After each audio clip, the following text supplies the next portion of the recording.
Hola, ¿cómo están? ¿Qué tal? Yo me había encontrado con un versículo ya hace unos días atrás y quería compartírselos. En Lucas capítulo 22, en el verso 61, justo después que Pedro hace las tres negaciones de Jesús, narra de que la mirada de Jesús se cruza con la de Pedro. Es decir, se miran cara a cara. Y Pedro se acuerda de las palabras de Jesús, de que lo iba a negar, y sale y llora amargamente. Me imagino el cuadro, una desgarradora situación de Pedro de sentirse realmente un traidor. Se acaba de ver con el Señor que había dicho que iría con él hasta la muerte, que si era necesario iría con él a la cárcel. Y yo me puse a pensar mucho qué tipo de mirada fue la que Jesús le dio a Pedro. Tras investigar mucho, leer, meditar, orar y pedir la dirección de Dios, he llegado a la conclusión que fue una mirada de misericordia. ¿Cómo llego a este tema?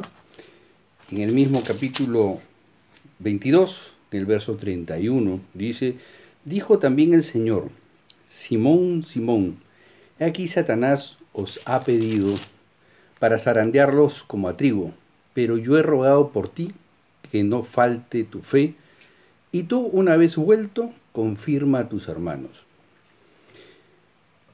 Estudiando esto encontré 5 pautas o 5 principios. Y lo que más me llamó la atención al inicio fue Simón, Simón.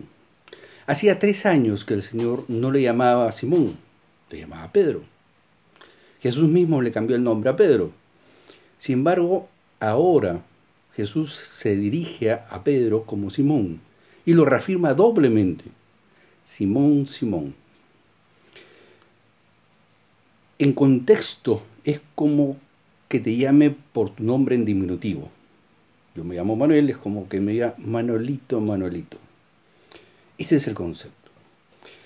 Y aquí el primer principio, identidad. El Señor siempre se va a identificar contigo. Él es un Dios personal. El segundo principio está seguido de ahí. Dice, pero yo he rogado por ti. Jesucristo intercesor. En primera de Juan, capítulo 2, versículo 1, dice, si alguno hubiera pecado, abogado tenemos a Cristo ante Dios. Entonces, Jesús siempre va a estar intercediendo por nosotros. Lo tercero que me percaté, y siempre lo había pasado por alto, es que el Señor hace mención de todo esto antes que sucedan los hechos. Es decir, Jesús, nuestro Señor, tiene el control absoluto de las cosas que inclusive no nos han pasado. El Señor anunció que Pedro le negaría, pero esto aún no había pasado. Entonces, podemos concluir que nuestra situación siempre estará dentro del control de Dios. Entonces tenemos identidad, intercesión y tenemos control absoluto.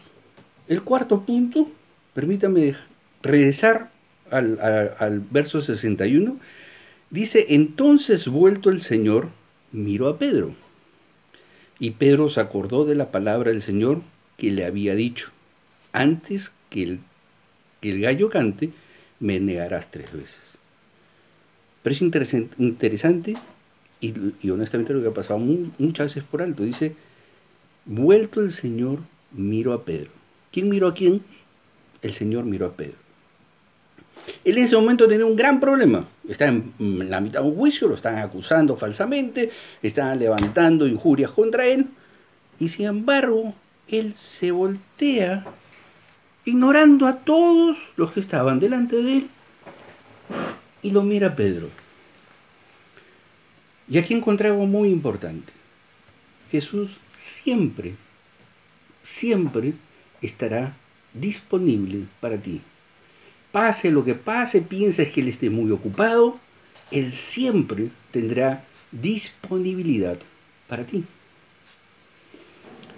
Y por último, regresando al verso 32, dice, y tú, dirigiéndose a Pedro, una vez vuelto, confirma a tus hermanos.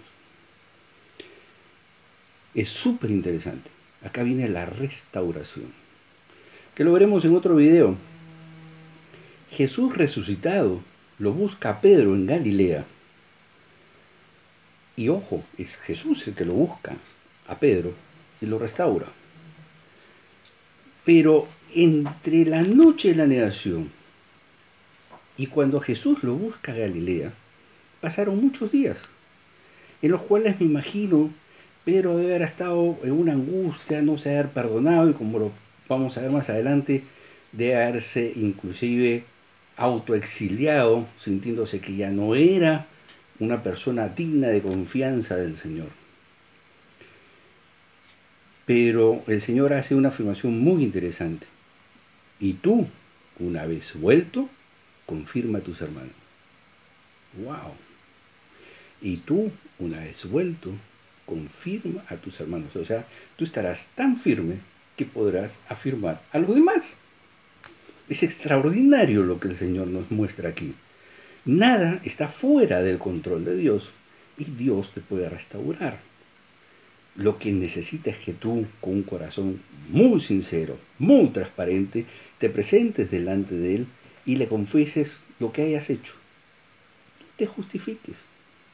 No le busques una acción o una condición. Simplemente párate delante de Él, abre tu corazón y ten en cuenta estas 5 pautas que encontré. Identidad. Dios te buscará a ti por tu nombre. Intercesión. Control absoluto. Disponibilidad y restauración. Que Dios te bendiga. Nos vemos en la siguiente.